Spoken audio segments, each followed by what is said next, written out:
تا لذت دیدار گرفت،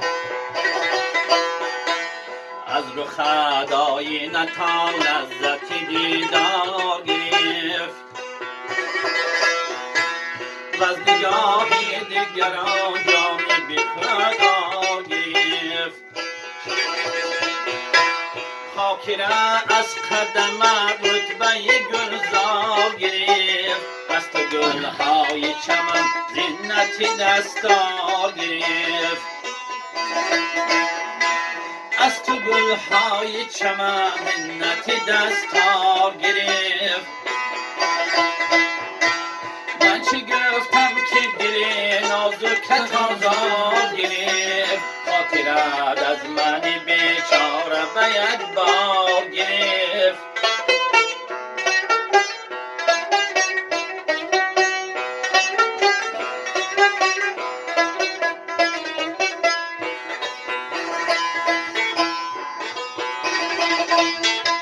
چند عالم ز غمی رویت چون بلبل زار،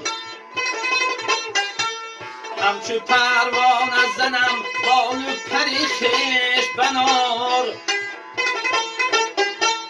نه سودای تو اکثر ز دلم صبر و قرار، رنگ رخسار مرا بین و به حالم رحم آر.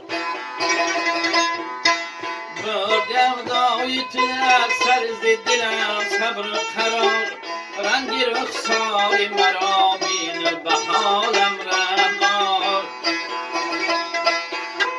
من چه گفتم که دل نازکت آزار گرفت، خاطرت از من بیچاره به یک بار گرفت.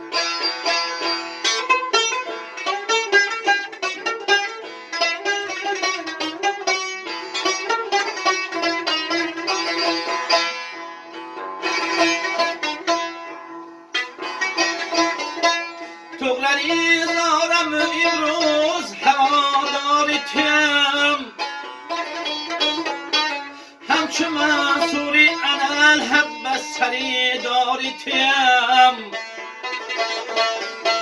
روز و شب بر غم تو طالب دیدار توام، گر پریشانم آشفته ولی یار توام.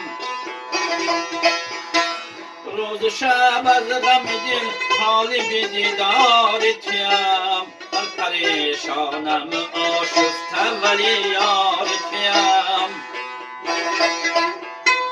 من چه گفتم که دل نازکت آزار گرفت، خاطرت از من بیچاره به یک بار گرفت.